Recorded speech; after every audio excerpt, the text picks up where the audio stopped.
When a new AI model drops that claims to run on your phone, most teams ask if it needs a superchip or brand new silicon.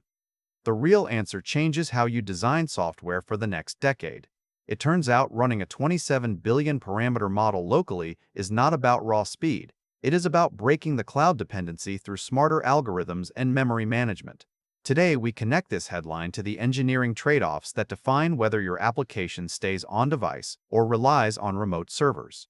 For years, the industry narrative has been that massive AI models require expensive data centers because they simply do not fit in consumer hardware. This created a default assumption for developers: if you need intelligence, send it to the cloud. But recent engineering breakthroughs show this is no longer true. The ability to run these 27 billion parameter class models on smartphones comes from software algorithms that fundamentally break previous hardware limits, rather than waiting for faster transistors. We are shifting from a cloud-first dependency to edge-native execution through quantization and memory architecture, not just raw chip density. The primary driver here is precision reduction.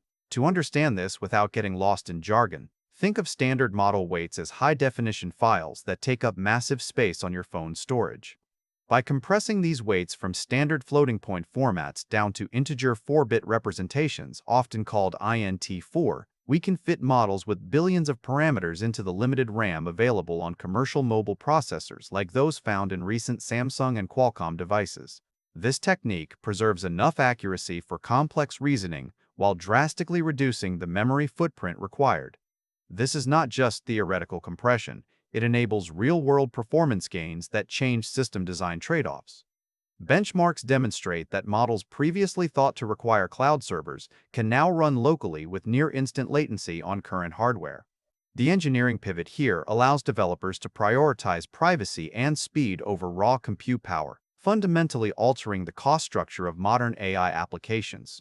Quick resource note: I keep a curated set of Amazon search links in the description for books, gear, and tools relevant to this channel's topics. Some are affiliate links, so I may earn a commission at no extra cost to you.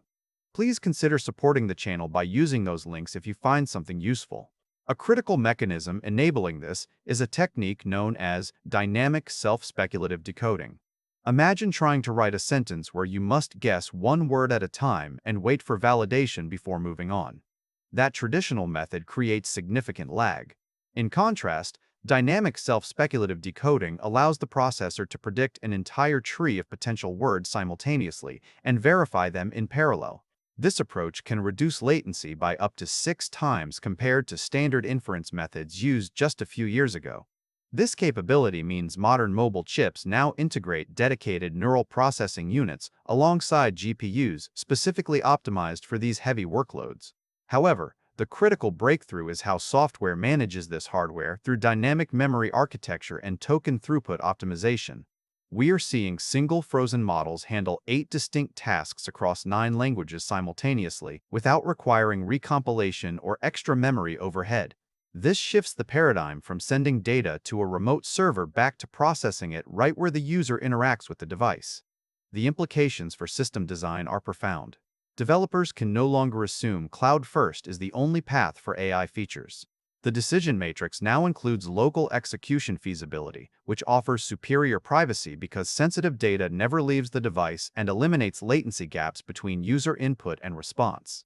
However, this requires managing memory constraints and battery consumption through dynamic voltage and frequency scaling strategies to keep performance sustainable during extended use. As we look at the career impact for practitioners, mastering quantization techniques becomes as essential as writing Python scripts. The role of an engineer is shifting from simply calling external APIs to managing local model state and injecting fresh context where needed. While models are becoming larger and more capable locally, there remains a lag time between when a model trains its knowledge base and the rapidly evolving frameworks it needs to interact with. This 6-month to 12-month gap means developers must explicitly inject current documentation into the system if they want their local agents to handle new APIs without hallucination errors. The market is responding quickly to these engineering realities. On-device deployment addresses this by enabling localized inference that keeps sensitive data off servers and reduces the latency gap significantly. The global edge AI market is forecasted to reach a value of $133.6 billion by 2032, growing at a compound annual growth rate of nearly 26%, driven largely by these software efficiency gains rather than just hardware upgrades. We are moving from a utility service model where data leaves the device every time you ask for help to an embedded system feature that lives on your phone permanently. This enables offline-first applications and personalized experiences that were previously impossible due to bandwidth or privacy constraints. The shift is not about waiting for better chips. It is about writing smarter software that leverages existing mobile NPU and GPU hybrids to run massive models locally, making the cloud optional rather than mandatory for high-quality AI interactions. The takeaway for your engineering practice is clear. You can now build systems where intelligence travels with the user, eliminating network dependencies while maintaining high performance through clever algorithmic design. This represents a fundamental change in how we approach software architecture and system reliability in an era of ubiquitous artificial intelligence. Thanks for watching all the way to the end. I am a one-person team working hard to make each video better than the last. Subscribe if you found value. It is the best way to show support. Drop a comment with your biggest takeaway. See you in the next video.